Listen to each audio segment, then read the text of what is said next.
So I'm sure you all agree, since you're in the room, that housing is a fundamental right to living a good life. It's connected with our emotional and physical security and deeply rooted to our sense of belonging. Its influence extends from an individual level through to our broader communities and the fabric of our society as a whole. A lack of housing, therefore, can threaten social cohesion, and that in turn has implications for people's interactions with the justice system and the rule of law. Those things are really important to us as the regulator of the legal profession and as a significant funder of access to justice initiatives in Victoria. At the Legal Services Board, we have the privilege of overseeing the Public Purpose Fund, established under our legislation not just to meet the costs of regulating the legal profession in Victoria, but also to deliver broader public good.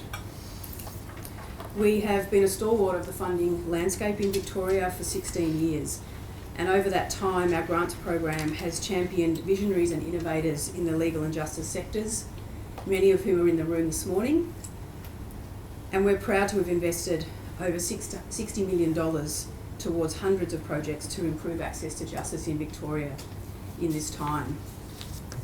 Last year we launched a new strategy for our grants program, which was informed by a strategic review, and again many of you participated in that.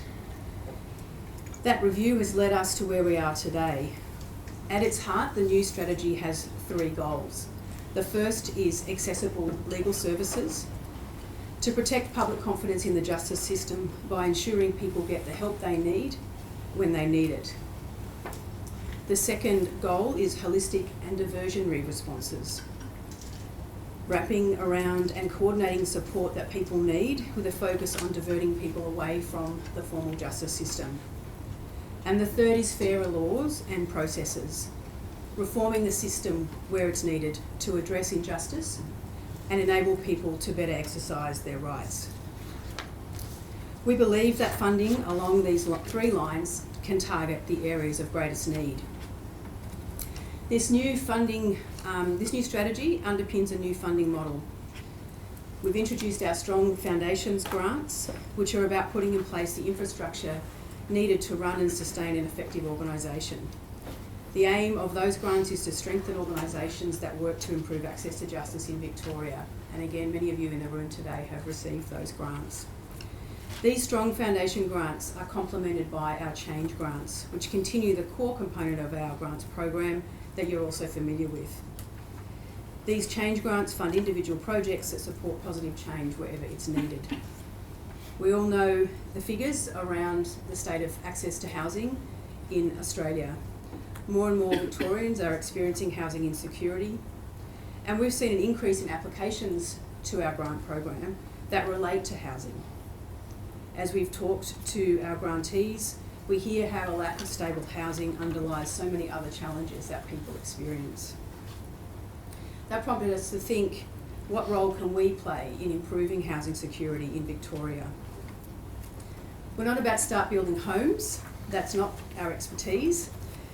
So we needed to explore the options available to our sector that could make a difference.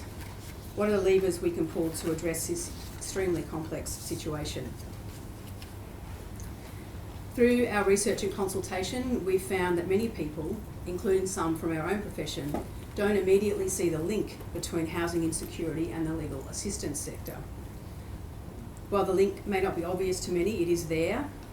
The Victorian Law Foundation's Public Understanding of Law survey is groundbreaking research that seeks to understand legal capability, attitudes and experience of the law in Victoria.